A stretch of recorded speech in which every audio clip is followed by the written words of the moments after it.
Bonjour et bienvenue à toutes et à tous pour un nouvel épisode du podcast VIP.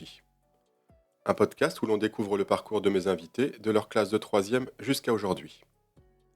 Un podcast où ils et elles partagent les rencontres, les décisions, les essais et les réussites qui ont jalonné leur parcours professionnel et qui, je l'espère, pourront inspirer et être utiles aux personnes qui vont écouter ces beaux récits.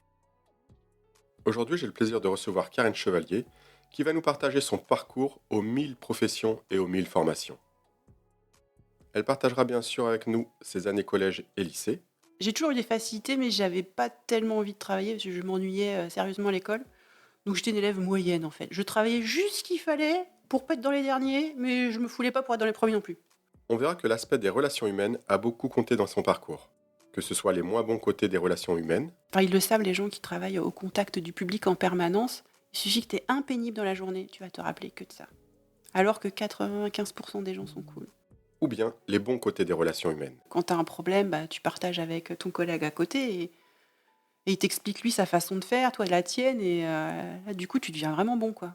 Et puis on découvrira à travers de nombreux exemples que derrière les nombreuses réalisations de Karen, il y a une soif d'apprendre. Ah ouais, pendant ce temps, je continuais à me former, parce que, sinon on s'ennuie, hein.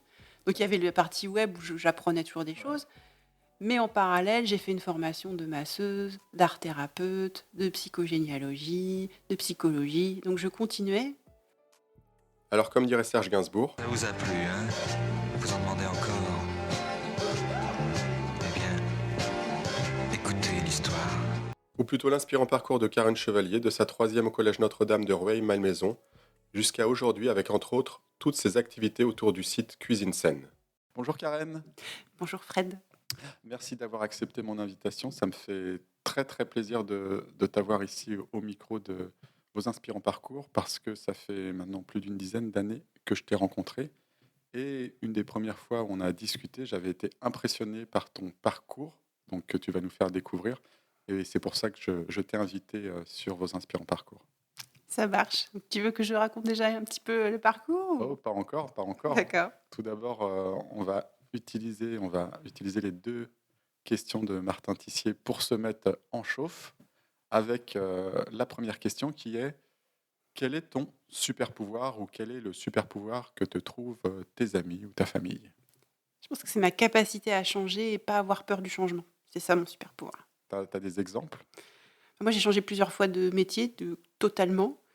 Mais moi, c'est parce que la routine me tue, hein, donc je sais pas si c'est un super pouvoir ou juste le contre-super pouvoir de quelque chose que je déteste.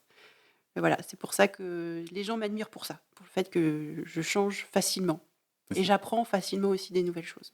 ouais, et c'est pour ça aussi voilà, que je t'ai invité parce que voilà, je voulais en savoir plus sur ce super pouvoir. Qu'est-ce qu'il y avait derrière ce super pouvoir? Et quelle est ta routine matinale? Moi, j'ai pas de routine spéciale, je pense que j'ai une routine de maman qui est de se lever, préparer le petit-déj. Mais attention, hein, moi, c'est le petit-déj de compétition, hein, les œufs, les salades de fruits frais, les tartines pour tout le monde et tout ça, donc on mange sérieusement. Ouais. Et douche et ensuite j'emmène mon mari à la gare pour qu'il aille travailler et mon fils à l'école et je rentre et je fais les trucs ménagers et ensuite, à 9h, je travaille jusqu'à aller chercher mon fils à l'école.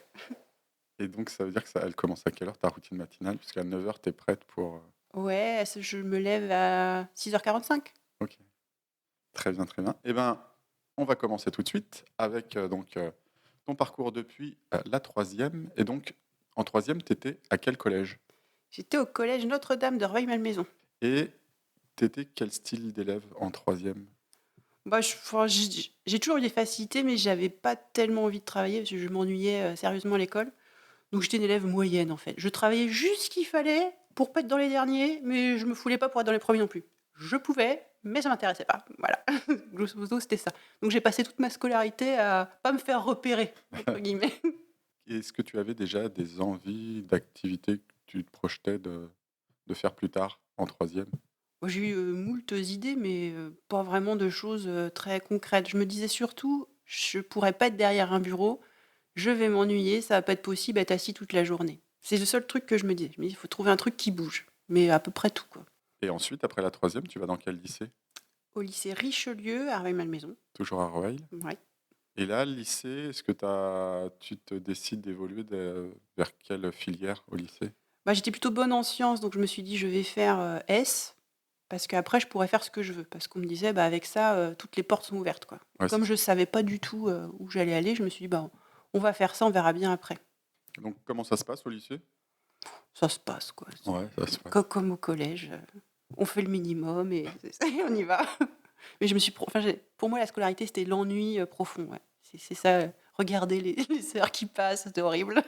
Et tu arrives en terminale scientifique, tu as Ouais, ton bac. j'ai mon bac. Et qu'est-ce que tu décides de faire après ce bac, scientifique? De l'horticulture, De l'horticulture? donc rien à voir. Et quand je suis allée, postuler en horticulture, on m'a dit: «Mais vous avez fait S, mais pourquoi, c'est pas fait pour vous?» Alors je me dis: «Ah, on me dit S pour que je fasse ce que je veux et puis alors maintenant on me dit que c'est impossible». Donc ils m'ont pris quand même, hein, voyant que j'étais très motivée.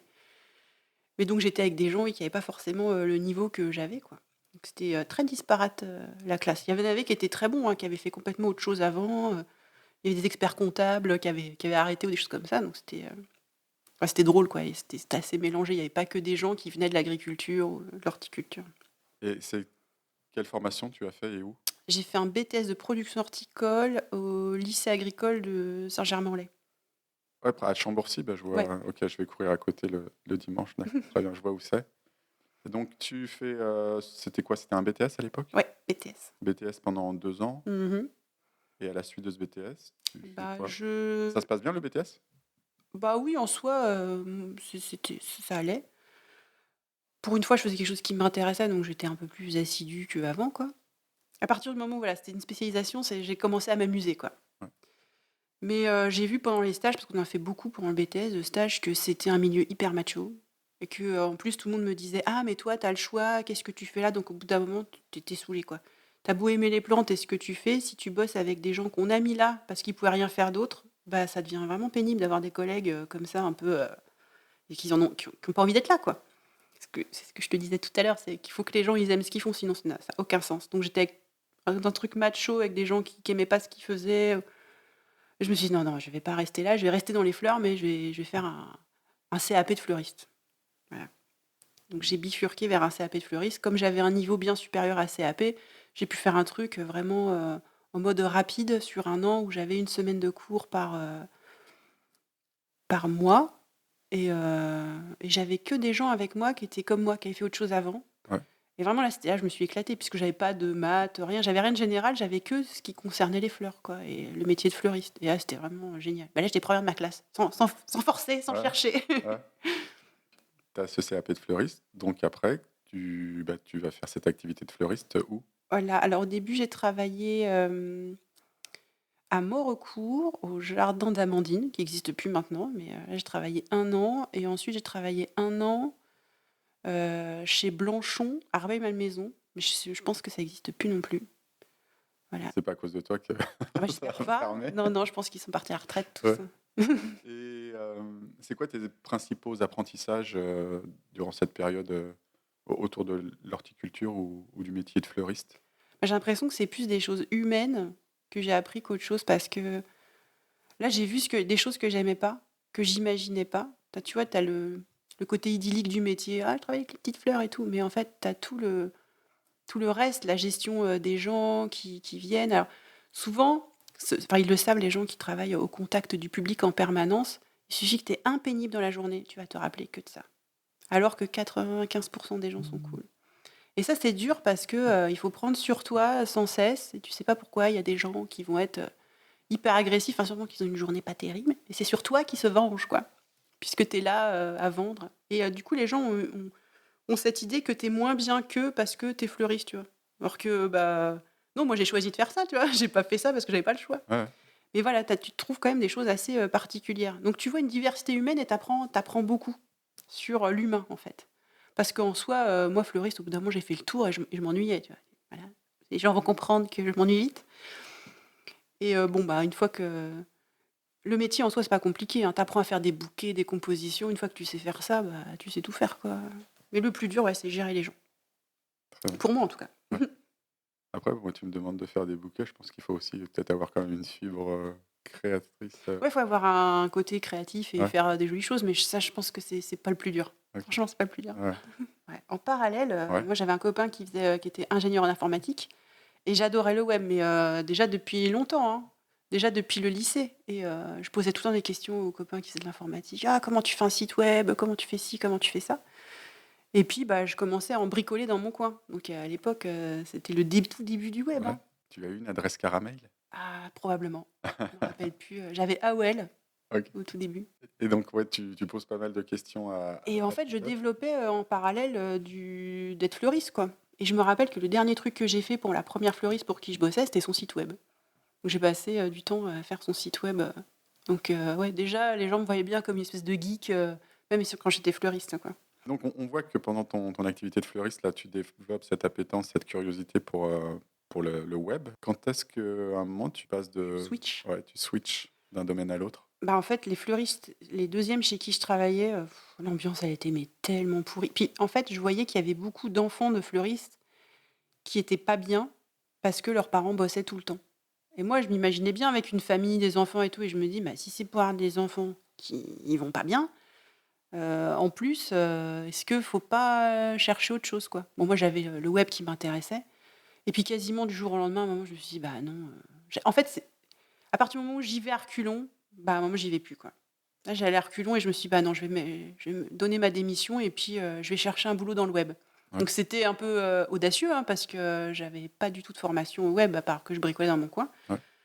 Donc j'ai lâché ma démission et j'ai commencé à chercher des boulots. Mais évidemment, quand j'allais dans les boîtes, c'était un peu compliqué, quoi. «Vous avez fait quoi?» «Bah, là, j'ai 3 sites perso, tout ça». «Ouais, ouais, d'accord». Donc, je me dis: «Bon, ça marche pas bien» et à l'époque, il y avait, le Greta 92 qui faisait des formations webmaster. Je me suis dit: «Bah, voilà, moi, je vais faire ça, comme ça je Ouais. pourrais justifier de quelque chose» et au Greta, il y avait alors 300 personnes qui se sont pointées pour 16 places et Waouh. j'ai été retenue. Bah, sans doute parce que j'avais mes sites perso, parce que Ouais, je travaillais déjà là-dedans. d'accord. Et après ça, j'ai trouvé un stage et j'ai trouvé une agence et je suis restée après Et donc le nom de cette agence, c'est Itrace Interactive, à c'est ça? Itrace Interactive, ouais.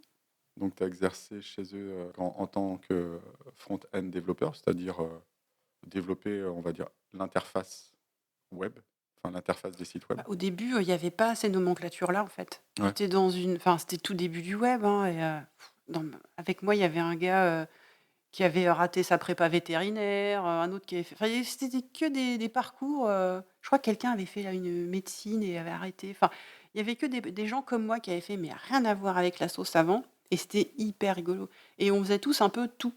Tu vois, avant de faire du front-end, bah, j'ai fait un peu de graphisme, du webmastering, je mettais à jour des trucs, je bricolais, en fait, on faisait tous un peu tout et c'est ouais. pour ça qu'on avait une grande culture parce que finalement, on touchait à tout. Et après, moi, c'était plus le développement HTML, CSS qui m'intéressait. C'est vraiment ça que j'ai fini par faire tout le temps. Ouais.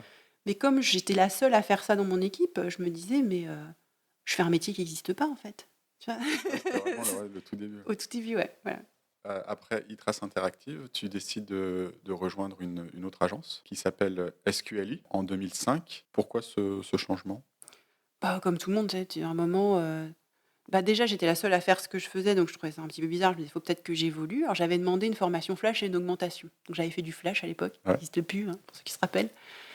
Et puis, bah, j'avais pas eu l'augmente et je me suis dit: «Ah, ils exagèrent, hein, je vais chercher ailleurs» et là, j'ai découvert qu'il y avait d'autres gens qui faisaient la même chose que ouais, moi et que c'était une beaucoup plus grande agence et ils avaient peut-être, 10 développeurs, front-end. Je me dis: «Ah, trop bien, d'autres gens comme moi» et donc je suis partie là, mais c'est une SS2I avec une agency. C'était pareil, Trace Interactif. Donc là, ouais, j'ai trouvé une plus grosse agence, avec des profils comme le mien et là, pour progresser, c'est génial parce qu'échanger avec des gens qui font ton métier, ça a rien à voir que faire ça tout seul, dans son coin, quoi. ouais, Et donc oui, de toute façon, je suis partie basiquement, pour avoir un meilleur salaire, comme ça arrive souvent, ouais, ouais, dans les parcours. c'est vrai. Et quel est ton principal, apprentissage ou tes principales, rencontres enrichissantes chez SQLI? Bah, je crois que c'est vraiment rencontrer des collègues, des vrais, enfin des gens qui font la même chose que moi. Ça m'était jamais arrivé et là, j'ai progressé, énormément parce que quand tu as un problème, bah, tu partages avec ton collègue à côté et il t'explique lui sa façon de faire, toi la tienne et là du coup tu deviens vraiment bon, quoi. Là vraiment, je pense que j'ai commencé à exceller dans mon domaine, grâce à l'équipe. La puissance du collectif. Exactement.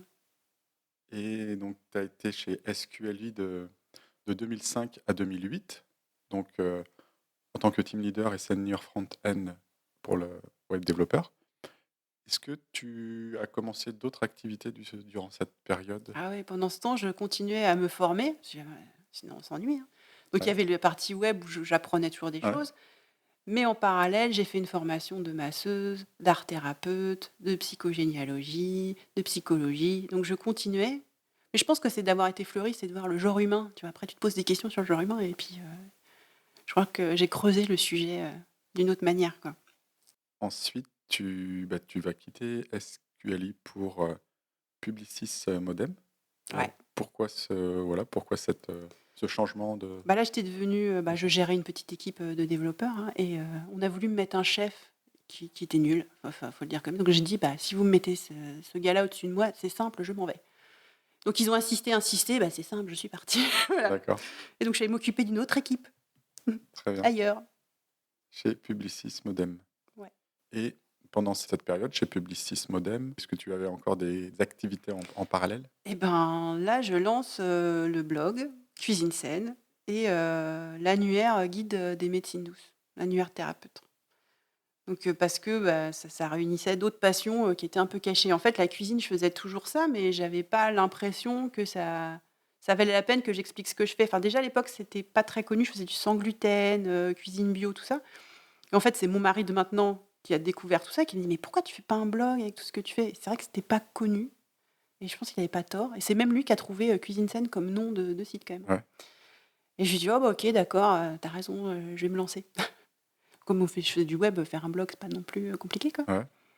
Et voilà, donc j'ai fait ça en parallèle, j'ai lancé ces 2 sites en parallèle de mon travail à Publicis. Et en fait, j'ai dit à mon mari, j'ai dit: «Ah, c'est marrant, hein, il y a un truc avec les glaces», je faisais des glaces sans lait, sans produits laitiers et je me dis: «Je pourrais faire un bouquin». 3 semaines après, la première maison d'édition me contacte, Anagramme, pour me dire: «Vous voulez pas faire un livre sur les glaces?» Et je me dis: «Il y a aussi une part de chance, quoi, dans la vie», et je me suis dit: «Bah, OK, je vais faire un livre». Donc j'ai commencé à écrire des livres en même temps que je travaillais et j'ai pris mon mercredi, je me rappelle à l'époque, je faisais du temps partiel pour pouvoir, commencer à m'occuper de la cuisine, quoi, de mes activités autour de la cuisine. Ouais. Et Anagram, ils t'ont connu comment? Et c'est eux qui t'ont contacté ou tu es allé les chercher? C'est eux qui m'ont contactée, Et ils t'ont contacté comment? Et comment ils t'ont connu? Grâce au site, grâce au blog. Mmh. Ah, c'est cool ça, c'est Ah oui, mais tous les livres que c'est j'ai faits, gratifiant. même Hachette après, ils m'ont connue grâce au blog et ils m'ont contactée, parce ils voyaient ce que je faisais. Donc c'est fou parce qu'au niveau, livres de cuisine, c'est jamais moi qui ai cherché à les faire. On m'a toujours demandé de les faire, donc c'est drôle. Ah, c'est gratifiant. Ouais. Et donc parce que cuisine saine, on pouvait y trouver quoi? Bah, particulièrement des recettes pour les allergiques ou les intolérants au gluten, aux produits laitiers. Je fais un peu aussi les œufs, parce que c'est souvent les 3 trucs où les gens, ils ont des soucis. Et quand je me suis lancée là-dedans, ouais, ça n'existait quasiment pas. Les gens me disaient: «C'est quoi le gluten?» alors que maintenant, mais personne te pose la question, tout le monde le sait. Ouais, je me rappelle et même quand on on en discutait, hein, parce que ça fait quand même un certain temps qu'on se connaît et c'est vrai que, voilà, il y avait aussi ce sujet de référencement et quand on tapait cuisine bio, on tombait rapidement sur cuisine saine parce que, ouais, c'était au Bah, tout encore début. aujourd'hui, ouais. Ouais. Tu tapes cuisine saine, c'est moi. Et comment, à un moment, quand est-ce que tu as décidé d'accorder pratiquement 100 de ton temps, à cuisine saine? Enfin, quand est-ce que tu as décidé, en gros, de quitter Publicis? Bah, à un moment, je me suis rendu compte que j'étais devenue une vraie pile parce que je passais mon temps à gérer des problèmes que j'avais pas générés. Alors je développais plus, hein, je m'occupais à plein temps de l'équipe. Et en fait, j'étais sollicitée sans cesse, parce qu'en fait, il y avait eu un rachat et on avait été fusionnés avec une boîte qui faisait pas du web avant, mais du print. Et je travaillais vraiment avec des gens qui avaient pas la culture web ou qui vendaient, pas toujours des trucs très adaptés et cetera. Donc on avait tout le temps des incendies à éteindre, hein, en fait, et en agence, on fait beaucoup d'heures, on finit tard. Enfin, c'est où je me disais: «Bah, si je veux des enfants», encore une fois, tu vois? Ouais, Cette réflexion de me disait: «Bah, je peux pas continuer en agence, il va falloir que je fasse autre chose». Et comme la cuisine, ça prenait de l'essor, que je faisais des livres et tout ça, je me suis dit: «Bon, bah, j'ai plus envie d'y aller», comme quand j'étais fleuriste, et ben, j'arrête.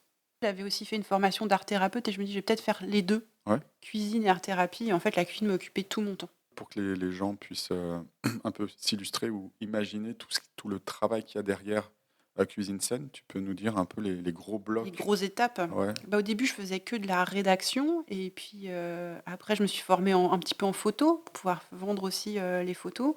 Je travaillais pour des marques, et après, bah, avec mon mari, on s'est dit: «Bah, tiens, on va faire une marketplace pour manger sain et tout ça». Donc ça a été un énorme boulot parce qu'une marketplace, une usine à gaz, quoi. En plus à faire à 2 quoi, ouais. on s'est lancé dans un truc de fou. On a fait des formations, des formations en vidéo. Donc ça, il faut encore que j'en développe parce que j'ai eu un petit creux de vague, à un moment, j'ai pas beaucoup eu le temps de travailler pour des raisons perso, mes parents étaient malades donc voilà. Et donc bah, voilà, il y a tout ça qui est autour qui est, juste énorme parce qu'entre produire des vidéos, les tourner, les monter, les mettre en ligne, la chaîne YouTube, les formations, enfin voilà, ouais, c'était du temps plein, quoi. Ouais, ouais. Ouais, bah, j'imagine, hein, rien que pour ce petit podcast, ça je me rends compte qu'entre la préparation, les interviews et la post-prod, c'est un temps fou. Alors, par rapport à par rapport à Cuisine Scène où il y a tout cet aspect vidéo, formation, marketplace, enfin je veux bien, Mais on était à 2 à temps plein. ouais. Voilà. Pendant, 2 ans au moins, on a travaillé, tous les 2, ouais. Mon Très mari et bien. moi. Et donc il y a cet aspect, donc vraiment dédié à Cuisine Scène avec, tous les blocs, de développement, que tu viens de nous lister. En parallèle, tu as également encore cet aspect, médecine douce que Oui, bah, le site, je l'ai tout le temps maintenu en parallèle, ouais. par rapport à Cuisine Saine et son développement, c'est quoi tes plus grands apprentissages? Bah, bon, je faisais déjà du web, donc je crois que j'étais une des premières à avoir un blog, vraiment avec un beau design et tout ça parce que, bah, voilà, c'était mon métier. Donc ça, c'était un gros plus. Par après, je me suis pas mal formée en référencement. Mais bon, comme je venais de ce milieu-là, c'est pas non plus, voilà. Après, c'est la vente, hein, je pense, parce que la marketplace, c'était un sujet encore, hein. Enfin, et en plus, j'ai dû démarcher, aller chercher des vendeurs et cetera et ça, c'était tout nouveau pour nous et je me suis rendu compte que c'était pas du tout un monde de bisounours, hein, que les gens, ils ont des trucs à vendre et ils essaient de enfin, on a eu pas mal de gens qui essayaient un peu de filouter, quoi et ou qui faisaient pas bien leur travail. Enfin, c'est compliqué parce que la marketplace, c'est ton image, mais c'est pas toi qui envoie, c'est pas toi qui fais le produit et c'est ça où tu as pas la main. Donc après, on était obligé d'être, très, très rigoureux sur, les gens qui rentraient sur marketplace parce que ceux qui s'ils envoient pas les commandes et cetera, c'est toi qui as des problèmes. Donc finalement, la marketplace, c'est vraiment un truc qu'on a un peu mis de côté. Maintenant, on fait plus de l'affiliation où on redirige, vers des magasins, mais on le fait plus nous-mêmes parce que c'est un temps fou et au niveau comptable, c'est compliqué. Donc tu vois, tout ça, j'ai appris aussi parce que tous les projets ne marchent pas. Des fois, tu tentes des trucs, tu passes beaucoup d'énergie et ça plante. Il faut aussi apprendre à se relever de ses erreurs. Ça, je pense que c'est un gros truc que j'ai appris et à pas prendre les choses pour moi parce que quand tu fais une chaîne YouTube, tu as tous les haters qui arrivent. Au début, tu as que tes fans, donc c'est super mignon, tu as plein de commentaires sympas. Et à partir du moment où ça prend de l'essor, eh ben, tu touches un peu de n'importe qui. Et c'est très très dur parce que les commentaires négatifs, enfin, sur YouTube surtout, c'est hyper violent. Genre sur ton physique, surtout sur n'importe quoi. Tu te dis, mais les gens, mais personne vous force à regarder ce que je fais, hein. Au point où c'était mon mari qui triait les commentaires parce que. Mais voilà, j'ai appris à plus prendre les choses pour moi et voilà, c'est un gros truc quand tu quand tu te lances, ça aussi, que tu sais pas à quoi t'attendre. J'ai vu aussi dans ta bio et également intervenu à l'Institut Cassiopée Formation. Ah oui, j'ai donné des cours en présentiel de cuisine, ouais. Mais ça, c'était énormément de temps pour moi, parce que c'est beaucoup d'organisation, tu fais tes courses et tout ça et moi dans mon planning, c'était pas possible, quoi, ouais. Et puis c'est pas tellement, bizarrement, c'est pas quelque chose que j'apprécie trop de faire, parce que ça me stresse beaucoup. J'ai tellement envie de faire un truc parfait et du coup, je me mets une pression de dingue pour un cours de 3 heures, tu vois? Alors qu'une vidéo, je veux dire, si tu foires, bah, tu tu la recommences, Ouais, c'est pas grave et voilà. Et alors il y a plein de gens qui me disent: «Je sais pas comment tu fais parce que moi je supporte pas les caméras, je préfère quand il y a les gens». Bah, moi, c'est tout l'inverse. Je préfère être avec une caméra, maîtriser bien ce que je fais que, foirer en live avec plein de gens. Enfin, ce qui est jamais arrivé au fond, hein, ouais, mais voilà, ça me stresse ouais. trop, c'est trop d'énergie et je me suis dit: «Bon, bah, voilà, ça je sais, c'est pas mon truc». Et quelles sont les dernières, on va dire, formations que tu as fait en parallèle du développement de Cuisine Saine ces dernières années? Alors là, j'ai fait, surtout, alors j'ai fait la cuisine parce que j'ai commencé un CAP de pâtisserie en ligne et j'ai fait, du marketing, enfin du copywriting avec, Stan Leloup qui a une chaîne YouTube, que je recommande et oui, ça j'y connaissais rien. Sur la vente, J'ai plein d'idées, plein de projets, mais je sais pas vendre du tout. Je sais pas comment promouvoir les produits et cetera. Donc c'est ça que j'ai dû apprendre ces dernières années, à essayer de vendre. Je suis pas du tout douée là-dedans, mais voilà, ces dernières formations que j'ai fait, c'est ça.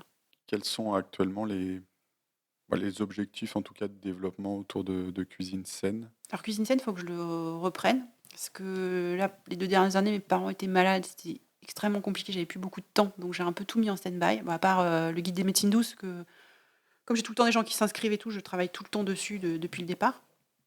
Cuisine saine, j'ai mis entre parenthèses, mais là, l'idée, c'est qu'en 2024, je relance. Mais déjà, juste que je reprenne la production de recettes. Et là, il faudrait que je puisse apprendre à me filmer et à monter toute seule, parce que jusqu'ici, c'était mon mari qui s'occupait de cette partie-là.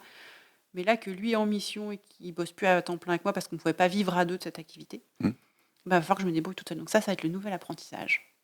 Et est-ce qu'on peut justement en parler un petit peu du pendant cuisine douce? C'est quoi en gros, ton objectif par rapport à ça?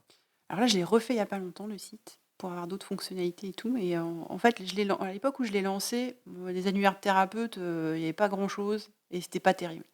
Et j'étais la première à faire de la géolocalisation. Bon, maintenant, tout le monde le fait, mais voilà.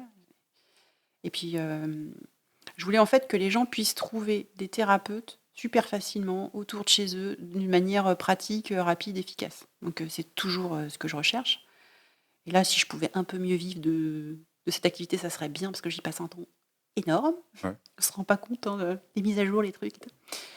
Et, euh, et donc, j'offre plusieurs types d'inscriptions. Il y a une inscription toujours gratuite. Après, il y a des options payantes.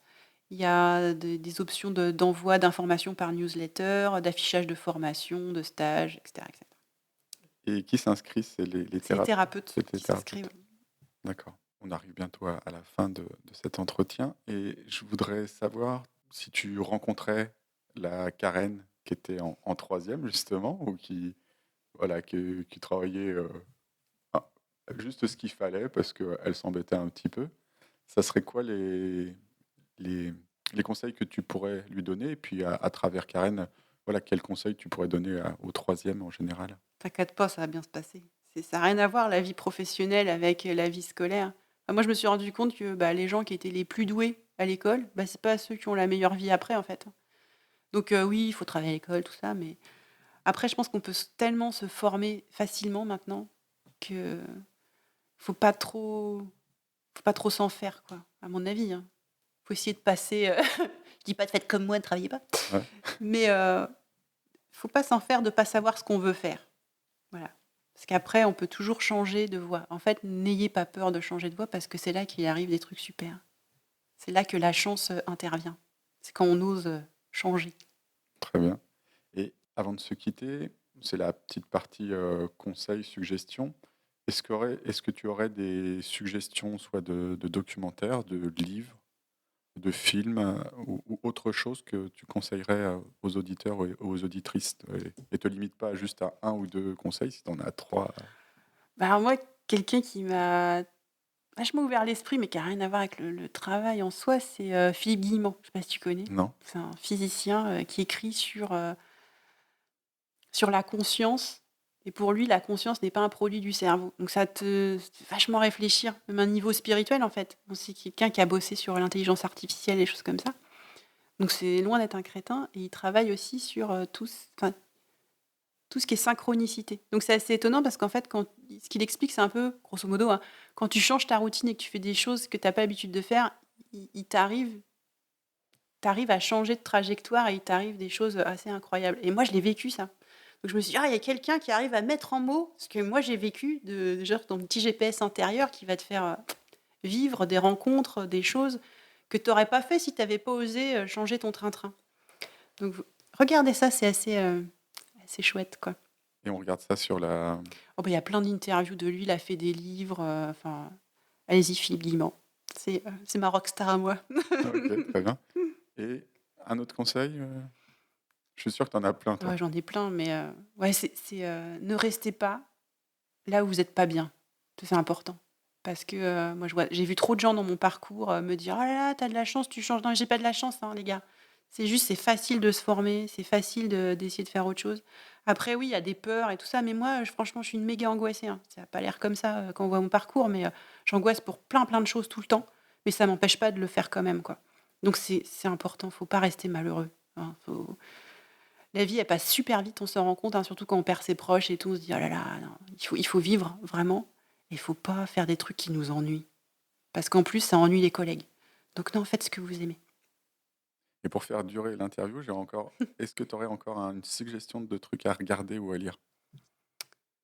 Alors moi, j'aime bien dans un truc à aussi rien à voir, c'est la chaîne, Tistria sur YouTube et c'est plein d'interviews de choses un peu extraordinaires et qui sortent de l'ordinaire, quoi. Donc il y a il y a à boire et à manger là-dessus, mais je trouve que ça fait un peu changer l'état d'esprit. Parce que voilà, on n'est pas c'est bien de voir un peu autre chose et de s'ouvrir l'esprit, pas qu'à ce qu'on fait dans sa petite matière, quoi. Voir qu'il y a autre chose, des gens qui font autre chose et des parcours, assez dingos, quoi. Voilà. Très bien. Bah, Karen, merci beaucoup pour ce temps, passé avec toi. Je suis content d'en savoir plus, ce qu'il y a derrière ce beau parcours, les décisions que tu as prises, les les les tas d'apprentissages que tu t'es offert. Donc, un grand merci de l'avoir partagé avec moi et via le micro avec, plus de personnes. Donc, un grand merci. De rien. Salut! Salut! Merci à toutes et à tous pour votre écoute. Moi, je vous retrouve prochainement avec un nouvel épisode en compagnie d'Aurélien Duguay qui va initier une trilogie avec les alternants sanofiens qui ont fait Centrale Nantes. À très bientôt. Au revoir.